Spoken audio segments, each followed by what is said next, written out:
My name is Santosh, and without much ado, I'd like to kickstart with the session, which is the introduction to digital marketing.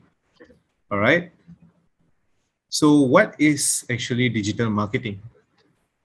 The general marketing goals for a normal marketer would be basically to build brand awareness, to generate traffic, and educate potential customers. So by educating these potential customers, you will be able to indirectly generate goals, leads, as well as drive revenue. This is the general marketing goals for a digital marketer, as well as any kind of traditional marketer. So then comes the ultimate question, what is exactly digital marketing? So back in the day before the age of internet, normally what people used to do when marketers wanted to reach out to people, they do it in physical methods. This came in the form of flyers, setting up booths, sitting in shopping malls and congested areas, providing testers. If they wish to reach out to a wider market, to provide a mass reach, they normally opt for TV or radio broadcasts, or they even go for a newspaper publishing, a newspaper advertisement. But then came digital marketing. Why? Over time, recently, over the number of years, technology has become much more in trend. It's much more accessible to people to attain technology. Right now, almost everyone uses a smartphone. Even my mom, who's 64 years old, uses her smartphone more than me. She uses Facebook more than me. So now, what is the role of a marketer? What is a role of a marketer or a digital marketer when it comes to putting out a company's message? His job is to put out the right message about his product or services in front of the right target audience at the right time and right place. So before this, when we were not looking at our phones, when we were actually looking up straight and walking, they stood in congested areas. They provided us with flyers. When we were reading newspapers, they gave us newspapers. They put ads in newspapers so that we read them. But right now, we are more into our phones. Almost all of us are glued into our phones. So right now, what the digital marketer has done is his flyers, his physical flyers have evolved to become digital flyers. So these digital flyers are what you see when it comes to the ads on Facebook, Instagram, every 3 or 4 sponsored posts. When it comes to LinkedIn, when you read sponsored posts on LinkedIn, you see it in a YouTube video before you watch a video, in the middle of the video, when you're playing games, when you go to Google and you start searching for items on it, the first 3 posts. This is what happened to traditional marketing in regards to digital marketing, how they've evolved over time to make sure their message are reaching the right audience. So now let's take a look at the key areas that digital marketers normally use to reach out their brand's word, to reach out their services and their products to a wider range of audience. So the most important, the most famous method is of course social media marketing. I'm sure you've seen a lot of brands, Pizza Hut, KFC, McDonald's, along with that, all these small businesses, everyone are on social media. This is not just Facebook or Instagram. There is LinkedIn, there is TikTok, there is Pinterest, there's Snapchat. There are so many social media that is readily available for free for you to spread the word about your business. And then next up is email marketing. I'm sure right now at this given point, if you were to check your emails, you will see at least one email targeted to you trying to sell their product. It could come in the form of vouchers, discounts, a birthday present, they find some way to get into your email list and they reach out to you in order to close a deal. Next comes content marketing. So over time, since all of us have the access of internet on our palm, so we are much more informed. We are able to research more. We are able to come up with our own conclusions without asking other people.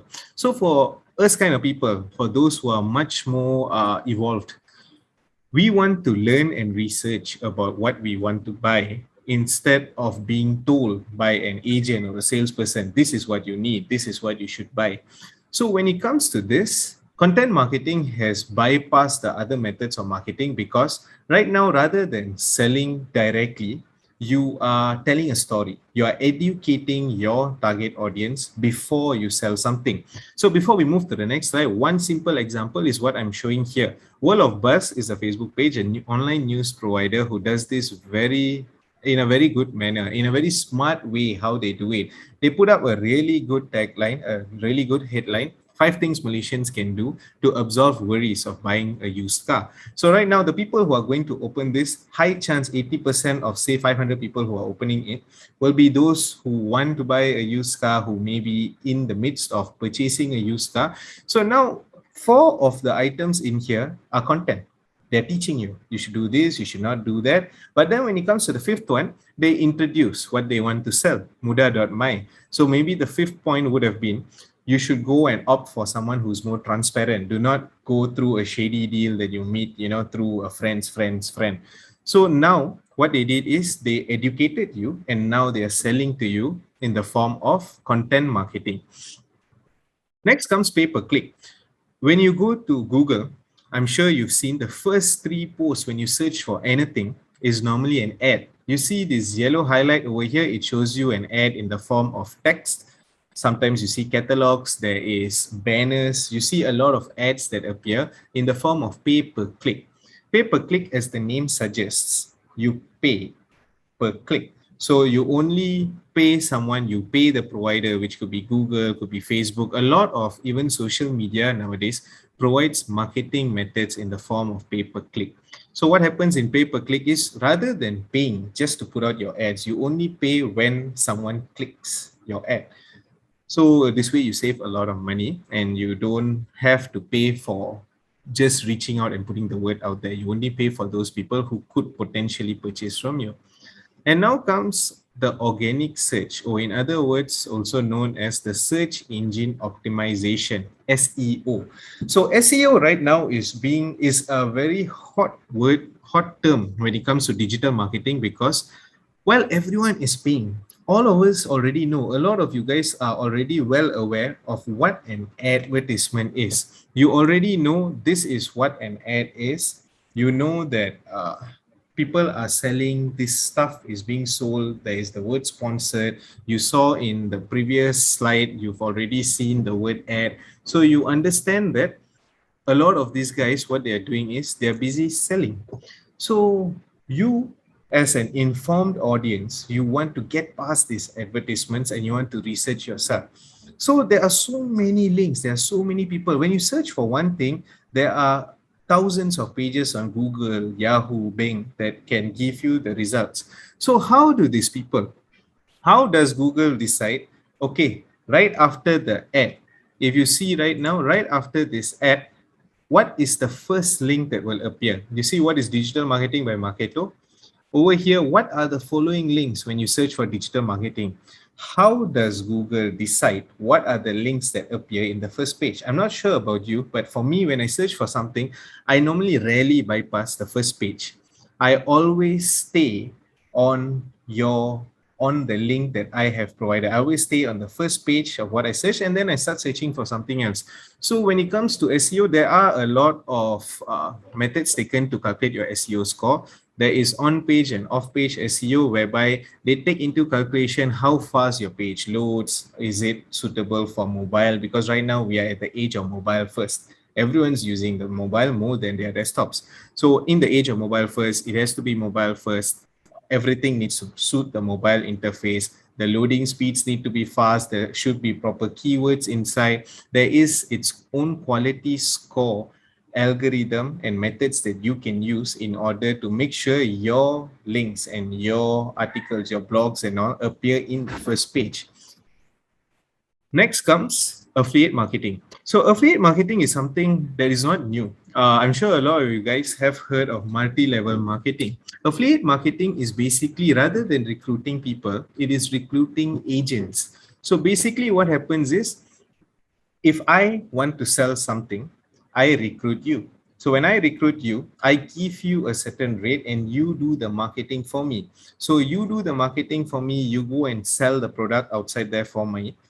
You put it on your website, you do the marketing for me. When the customer clicks and this customer converts, these conversions are tracked and I pay you for your services. I pay you for every single lead that you have closed. Basically, this has slowly become a smarter way of marketing, but it strongly only works if you have established a brand. Imagine if you're no one or you don't have a brand presence in the market, it's much more harder to bring in agents who will trust your brand and be able to sell your product out there.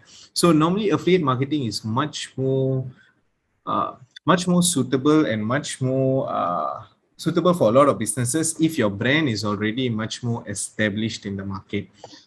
And then next comes digital word of mouth. So what exactly is digital word of mouth? Basically, digital means everything that's on your screen, something that is not printed, not physical. Previously, when it comes to word of mouth, if I want something, I want to purchase a cake or I want to go somewhere, I want to watch a movie, I'm going to ask you, I'm going to ask my friend, I'm going to, during a meetup with your group of friends or your family members, you would ask them. But right now, as I mentioned, people are much more smarter. People want to know by themselves. Sometimes they don't even know that they want something until the day comes that they are looking for that product. So how do you convince someone that you've never met? Normally it's through advocacy. Advocacy means you use your existing customers to advocate what you sell in digital platforms. So one famous method is of course your Google or Facebook reviews. You see on the right side, basically they come to your page and they recommend your page as well as they drop information over there. So they say, this is what I experienced. This is how I like the training. This is how I like this product. This is why I like them. This is why I selected them and why I will come back. The second method is when they post it on their own profile. The option on the left side is basically you are spreading the word about my business on your own personal profile. So normally your friend might not believe me because they've never met me, but because you bought from me and you spoke about me, chances are your friend may think that that friend trusts you. So he would trust your judgment. And if you chose me, high chance he's going to choose me. So when it comes to digital word of mouth, it's actually basically free. But a lot of businesses do not push for it. You have to use a lot of methods to entice your audience in order to drop reviews, in order to build your database and your word of mouth. Next come paid social media ads. So when I spoke about social media marketing, that is basically setting up a Facebook page, setting up a business profile on LinkedIn or on Instagram. When it comes to paid social media ads, it's in order to put what you have to sell in front of a target audience that would actually find value out of it. So Facebook, Insta, LinkedIn, TikTok, all of these guys provide multiple methods to do advertisements so that when you put out an ad, when you put out a post and you pay for it, it will appear in front of particular people who will purchase that item. So here are a few samples that I'm showing over here.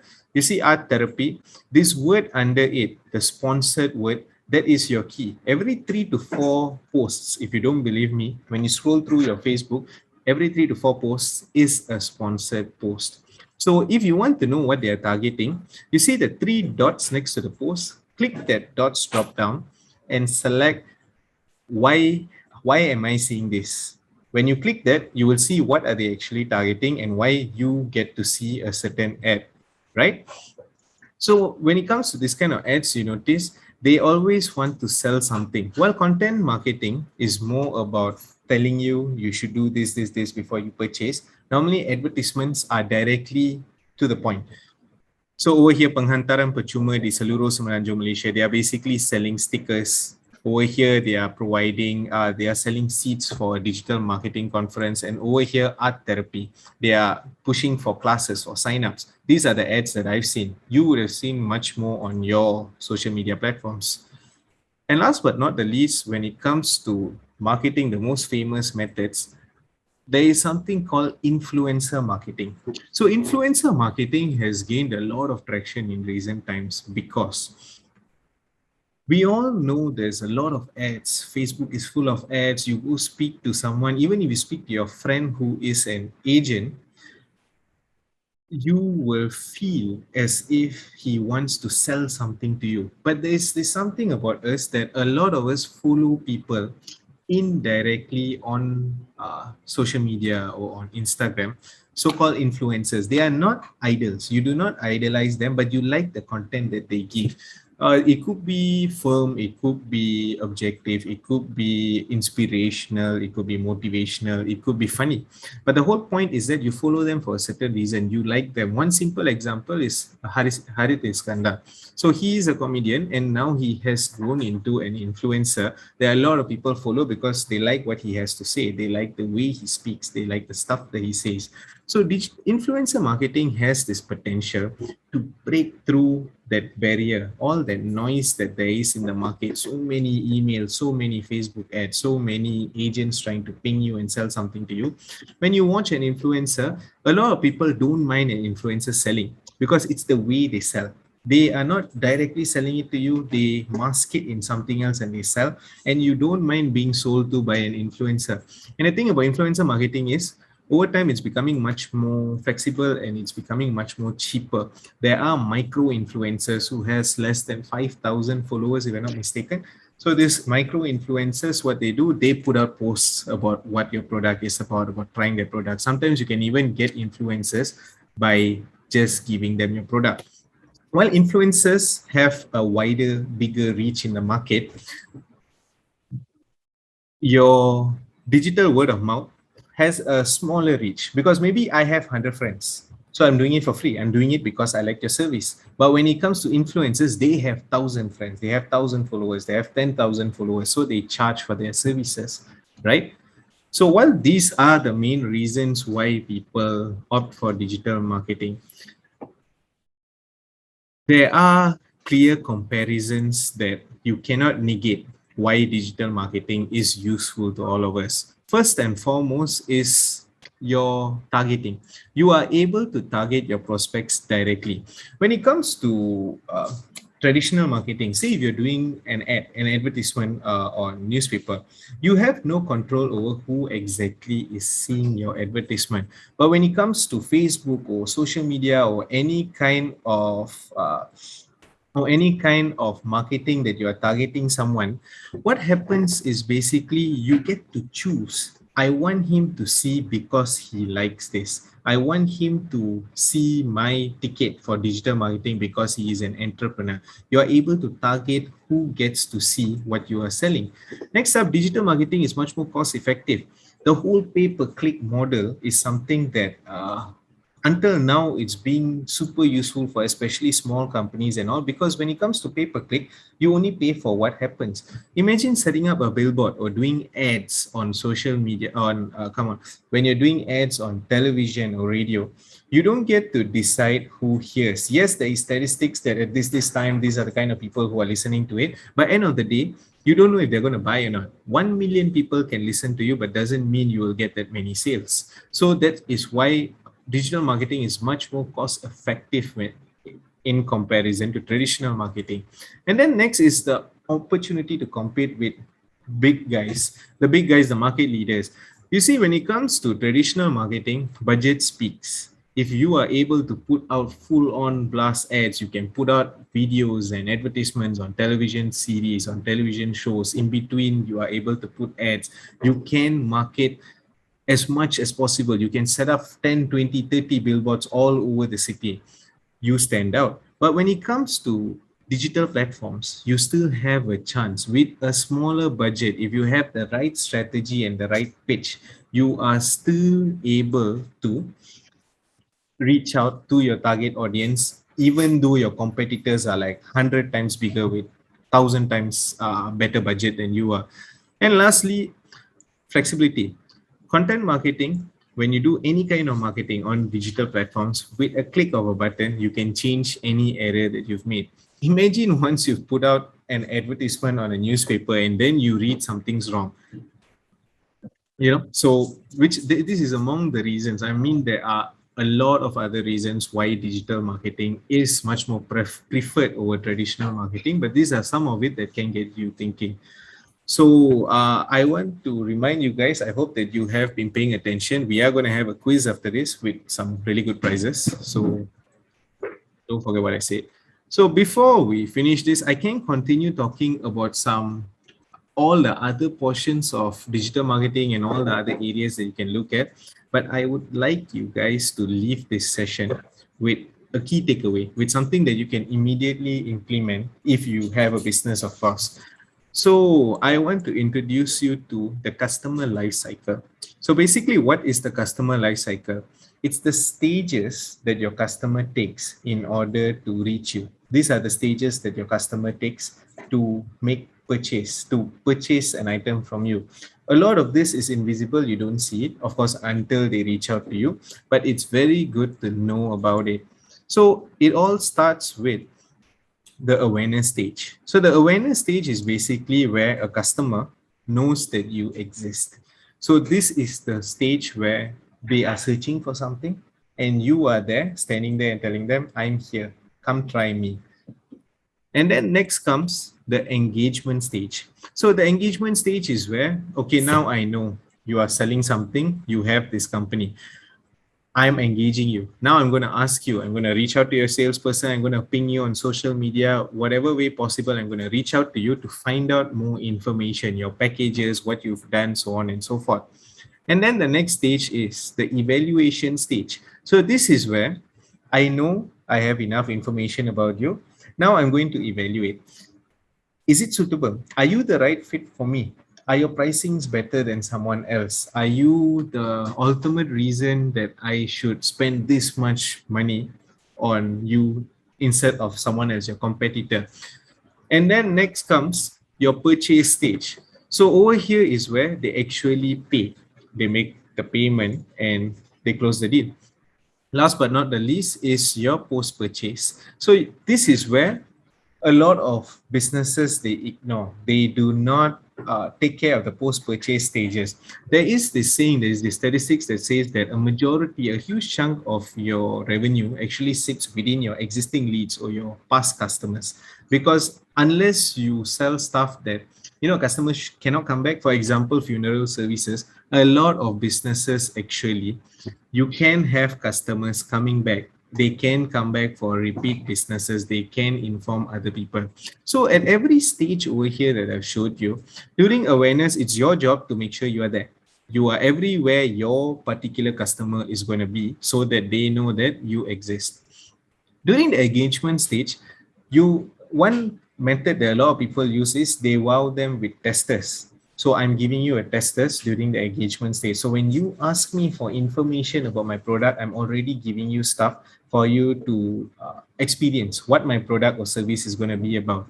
During the evaluation stage is where you remind them that you are the best option. How do you do this? Some businesses provide a comparison between company A, B, C, and this is where I stand. Some of them provide case studies or previous customers' experience. Some of them use their testimonies that they've collected on their social media or written testimonies. And then when it comes to purchase, this is all on you. It's no more about the marketer, it's about your service and your product. Over here is where you wow them with what you have to offer. And once they are wowed, they will come back. But it's not as simple as that. A lot of people, their life isn't revolving around your business. They're not going to sit there thinking that I have to go back to this guy again. I have to go back to her again to purchase this item. You need to remind them. So one of the methods is reaching out to them through email or WhatsApp or Facebook so that they always see you. When the time comes where they may purchase again, they will still choose you because of how happy they were with your service. So now that you have an idea of what is the customer life cycle, I wanted to map a simple stage. I wanted to give you a template for you to map yourself, your customers' journey. So right now we are just going to look at the awareness stage for mapping out your customer's life cycle. So over here in this template, what happens is we are going to split every stage by these areas. First is the activity. What is the task your potential customer is doing in order to reach during that stage? So maybe in awareness stage, he or she is searching for something. And what is the goal? What do they wish to achieve based on what they tried to do right now? And then your thoughts. What are you thinking of at this point of time? What is your mindset? What is your emotional state? Are you agitated during the awareness stage? Are you curious? Are you confused? Are you anxious? The points of interest, or in other words, the channels, at which stage, in which area or which platform will this particular customer reach out and speak to you? Where will they be communicating with you? And then lastly, the objectives. So the objectives is basically, what do you want to achieve in this stage with your target audience, right? So now let's look at one basic example. So this example that I'm going to use is basically a pet grooming services. Okay. So the first stage during the awareness portion of your pet grooming services is normally this customer is going to be searching on Google for a pet groomer or pet grooming near me. So why am I doing this? Is because, say you have a dog, you have a cat, and the time has come to take him or her for grooming. So now what I'm doing is I need something. I need to find someone who's available near me, and I go to Google and I search for it.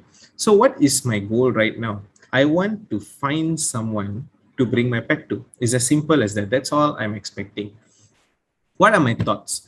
Most probably my thoughts at this point would be, should I have done this earlier? Maybe I'm too late. Maybe, now I'm in a more rushed state because I waited too long.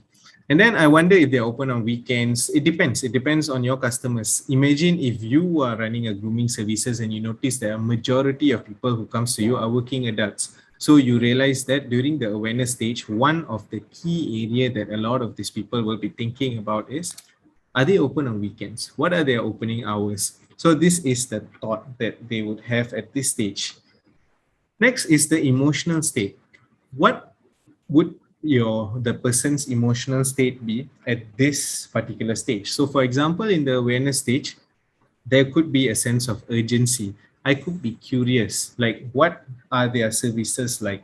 How well do they do it? Like sometimes when you're taking your dog or cat to cut their nails and all, are they doing a really good job or not? So this causes curiosity, sense of urgency. Maybe they are late. Maybe a lot of your customers end up making booking at the very last minute. So this is basically a template, an overall idea or structure that you set up in order to reach out to your target audience, right? So now comes the channels, the points of interest. Where during the awareness stage does your customer see you? So normally, because this person is using Google or say Yahoo, there is this thing called Google Maps or Google My Business. If you have your business on Google, you would know that if you register on googlemybusiness.com, you'll be able to put your information, your business, your details, everything over there, so that when someone searches for you, you are over there and they can directly search on map and they can come to your location. So sometimes it could be your website.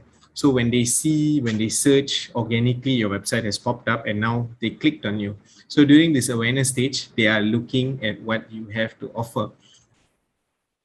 What is your objective at this stage?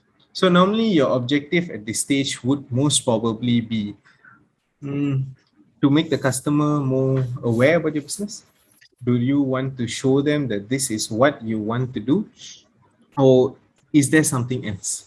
Normally, sometimes if you're a branding company, if your job, all you want to do is you want to brand your business, at this stage, your objective would mainly just be to show them that you exist and you are the best in the market.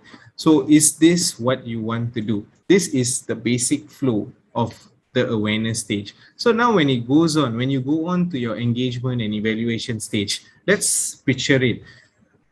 In the engagement stage, what I would do is, now I already saw your business over there. Maybe I might make a phone call, or I may search you up on Facebook to see what are you, where are you situated, what is the details that what are the stuff that you provide, what are your services, what is the pricing of what you provide. So I'm going to ping you. I'm either going to give you a call or I'm going to send a message on WhatsApp, on Instagram, on Facebook. I'm going to look you up and I'm going to ask you, okay, so you're going to share with me your catalog, you're going to give me proof of services, what you've done before, and your information. This is when I'm open, this is when I'm available, how far in advance you have to make booking. So basically the goals in the engagement stage is where I want to be happy with your service so that I will pay you. I don't need to look any more further.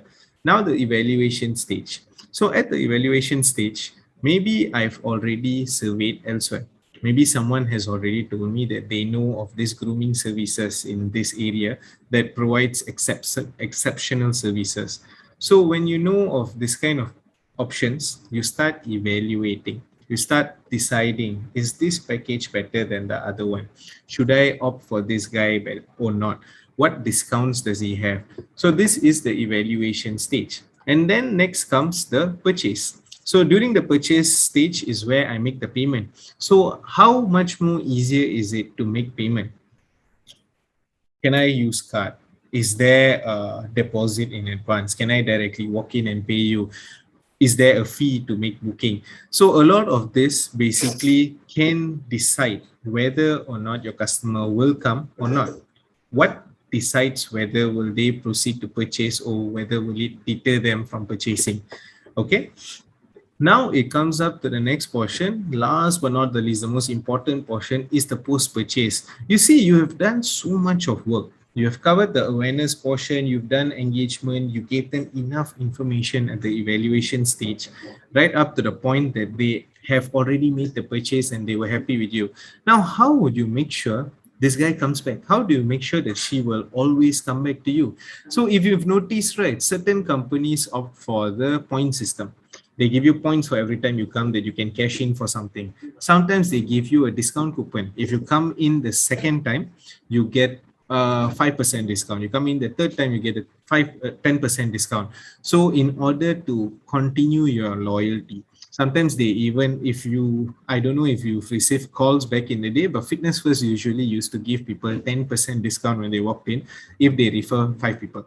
So you get random calls from them saying that your friend has referred you in it. So normally post purchase, some people even give you, for those who don't have budget to manage points and everything, they just give you a simple card. Every single time you come, chop, chop, chop. When you reach the 10th time, on the 11th time when you come, after completing 10 rounds with me, the 11th time is free. So all these methods that businesses use is basically to make sure that you are always in the loop. You don't go out and you don't go and choose a different business. That is the whole point of this customer life cycle and this whole journey. So now, right, if you use this template and you are able to map from awareness, engagement, evaluation, purchase, and post-purchase, you will basically know what you have to do at every stage, what you have to do in order to make sure that they go through each stage in order to make the purchase and make the payment. And when you know what their journey is, you'll be able to decide on a budget. You'll be able to decide on activities that you can engage in order to push them from one stage to another. You can set key metrics to decide that how many people are stuck at the awareness stage, how many people are stuck at the engagement stage. What do I have to do to get them to move on after the awareness and go on to the engagement and the evaluation stage? What is there that is needed, that is lacking? You will have a bird's eye view because you already know what your customers do. Okay. And so before you do all of this, there is a very important set of questions that you should ask in order to be able to properly map out your customer's journey. So the first question, of course, is how will my buyer become aware of their problem? So when it comes to grooming services, maybe they know. When the time comes, they know and they start searching for you. But what about for people who say you are providing auditing services, you provide consultancy services? When will they realize they need your help? Some people will never do their taxes until they get their first penalty, until they get the first time the government summoned them. So when this happens, right, it's too late. So how will they find out they have a problem? Once you know this key portion, you'll be able to tweak the awareness stage so that you will be there and you are able to educate them, to tell them that you have a problem. You'll be able to give them solutions before they even know they need a solution. The next question is, how will they become aware of their solution? So some customers, it depends who you are and whether you are catering B2B to B or B2C. Because B2B, meaning business to business, if you're providing services to another business, the way they become aware of their solution may differ from B2C, which is business to customer, meaning to say your end customers, people that you are selling to. are basically end users. There are people like me, someone who are going to directly use it. I'm not going to implement it in my business. So the way I decide, the way a normal person would decide to purchase a product, would decide that this is my solution, I need to go to this location, is different. Because normal people will take decisions more on desire, more on impulse. But when it comes to corporates, when it comes to businesses, they normally count right down to the dollars and cents. They want to know that this in the long term will benefit them. Otherwise, they don't want to proceed with that. So if you know who exactly your customers are, you'll be able to tweak how you present your solution to them. In what manner are you going to touch their impulses? Are you going to fix their problems that actually touches them immediately, or are you going to look at the long-term revenue? One simple example I can give you is insurance. If you're selling it to one customer, the end user, B2C, you fear is a very important impulse. It's a very important feeling that people induce in order to sell insurance. The best reason why insurance sales has spiked during this season is because of COVID. A lot of people got scared during the pandemic and they realized the importance of insurance and they started purchasing it. So when you're reaching out to your end user and you're selling insurance, you will hit on the fear factor. You will show them of what could happen and what you can avoid if you have insurance. Now imagine you're pitching it to a HR who's going to purchase like 20 to 100 policies to every staff in the company. It's no more about the fear factor. For them, it's about the fact that they are packaging it to give to their staff. It is part of their package for their staff. So when it comes to that, it's no more about the fear factor, but it's more about the dollars and cents. It's about how much customer service can you provide in the long run, how much discounts that you can give when they start onboarding new staff and they add more policies in the future. So how you provide the solution highly depends on who your customers are. Number three would be, how do they become interested in the brand? So some people get interested in a brand like Apple, for example. It's a brand of luxury. It signifies luxury. So how does someone switch to Apple and they ditch behind other brands like Samsung and Oppo? But what about when it comes to food, F&B industry? When someone is going to decide that I want to purchase only from Pizza Hut, what makes you decide that you want Pizza Hut over Domino's? Why is there a preference? Is it because of the food or because of the brand? So it's very important that you also look into this. Number four is, why would they desire a particular brand?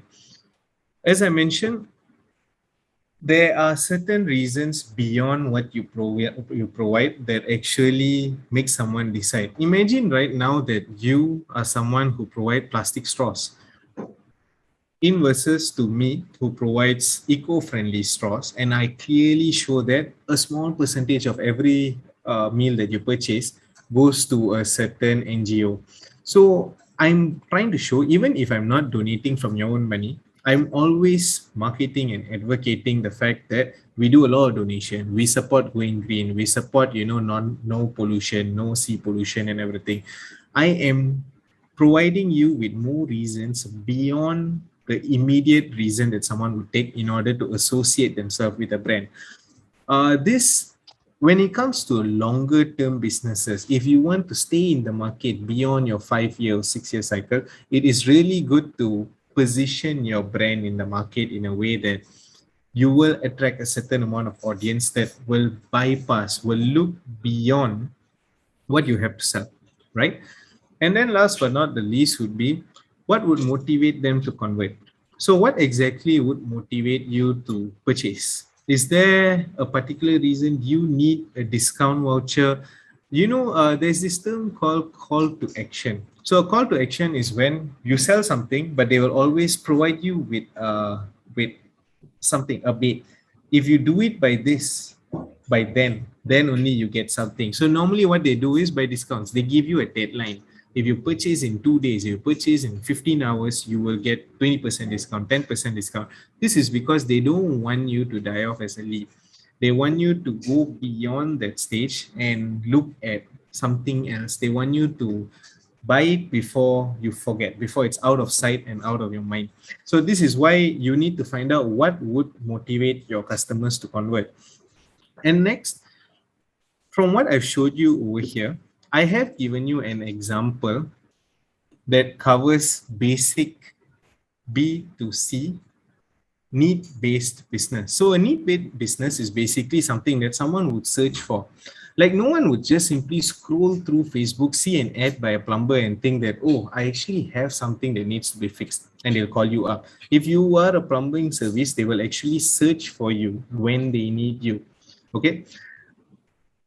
When it comes to impulse-based services, these are kind of stuff like, say you are selling food.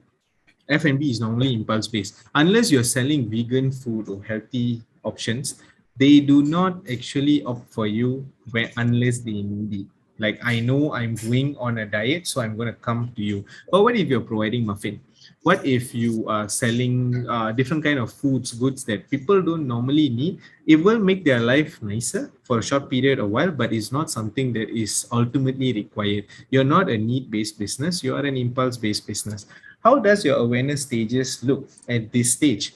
By the way, do stay and hang on. Shortly, we are also going to have, aside from the quiz and a simple poll, we are also going to have a Wheel of Fortune, for which the most fortunate will get a couple of really good prizes. Just a heads up. So as I was mentioning, I have a few minutes left. So just to briefly cover, when it comes to selling for impulse-based businesses, not needs-based businesses, it's slightly harder because you need to tap into that sense of need.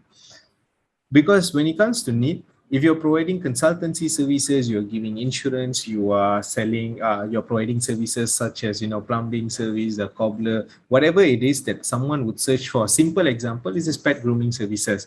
It's not that they want to do it, they have to do it. So it's a need. But when it comes to impulse, it's whether they want to do it or not.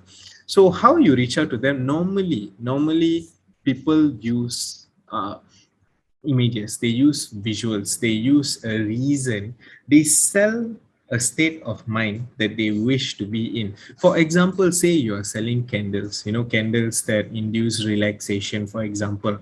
You would sell to them the feeling or the state of mind that they would attain if they purchased it. You see, right now, I can still live my life and continue my life whether or not I have your candles, right?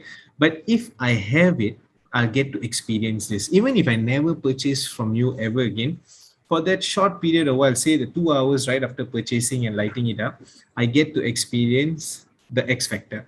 What is that X factor? So your job would be to highlight that X factor, put it out there as much as possible and market it so much so to get someone to come and purchase and make a purchase. And that's how you sell your business. Because right now, if you're selling a candle, unless really I'm looking for something, I'm looking for relaxation or I have insomnia or something like that, the amount of people who are going to come and search and come knocking at your door saying that I want to purchase 12 of your candle, a dozen of it, are much more lesser than a pet grooming services who can just set up and sit there.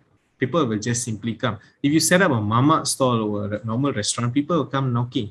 But imagine you are sitting in some condominium or some hidden location and you expect them to find you and purchase from you so that you deliver the goods and the products. So when you're doing something like this, you need to reach out to them. You see, I can live my life perfectly fine if I don't purchase that KFC bucket, the bucket of chicken from KFC. But what they do is they tap into my impulse. They show videos, they show audio of people eating and people enjoying, their time while eating that. They convey the fact that if I eat that for the short period of time, I'm going to be really happy because, it tastes so good. So what they're doing is they're tapping into your impulse so much so that you react, find out from them. The moment you ping them and ask how much is it, what are your shopping times and all, you've achieved awareness and engagement. So during the engagement stage is where they start asking you, they ask you what's the price, what's the delivery rate, how much is it from A to B, what services do you use? That is your engagement rate. So then comes the whole customer life cycle. No matter what you sell, the customer life cycle more or less follows the same flow from awareness right up to purchase and then the post-purchase stage. So before I wrap up, I would like to say that I hope that this session has served as a good basic introductory session of into what digital marketing is and the various areas that most businesses explore in during these times, as well as the customer life cycle, or in other words, the customer journey. Because when it comes to the customer journey, it's something that you can right now immediately go back and work on, and it will give you a total different view of how your customers come experience your services or your brand and leave. So I hope that with this, you have a good understanding, a basic understanding of what digital marketing is, as well as a key takeaway that you can immediately implement. If you have any questions, any queries, feel free to reach out to our organizers. And not to forget, I do have this life cycle, this entire roadmap for your customer as a template with the organizers. You can reach out to them and you can use that template. And it has all the stages, all the way from awareness to post-purchase, with all the examples so that you get the idea of what every one of this stage what every one of these columns are asking for. So feel free to reach out to our organizers to get your copy. And end of the day, we do have full-fledged courses. Remember, marketing, I've just provided a tester. I'm wowing you at the engagement stage so that when it comes to evaluation, you would choose us and not someone else. So we do have full-fledged courses that will look much more deeper into all of the stages, all of the areas that I've covered earlier in the basics, as well as we will look through all of the awareness, engagement, evaluation, all of these stages, and how you can boost your digital marketing methods, your techniques, and also that you can maximize the conversion between the stages right up to the point that they say, take my money. This is my money, take it. I want your services. I want your products, right? So once again, you can still reach out to our guys if you would like to find out more. And we also provide tons of other certification programs akin to what is currently in demand in the market. Don't forget, don't leave just yet. We have a variety of activities right after this that's going to give you really, really good present. So it's very much important that anything you do, especially marketing or anything basically in life, that you go back and you review what you've done in order to continuously improve it, so that it suits the current time and place that you are in. And end of the day, I really hope to see you guys in the full-fledged classes, where, as I mentioned earlier, we will go through every single stage for that I've covered earlier, the principles and the strategies that you can use to sell your products to either B2B mode or B2C for your customers who are companies by itself, or end users who may be your customers. We will also cover up e-commerce, Shopee, for example, as a tool of choice, so that you will be able to explore it and also look into e-commerce, as it's also an area that is further growing. Once again, thanks a lot for joining this session. I hope that the key takeaway is very much valuable to you, that you will immediately start working on it. Feel free to reach out to our organizers to get the completed template for you to have a look through it and alter it for your own business.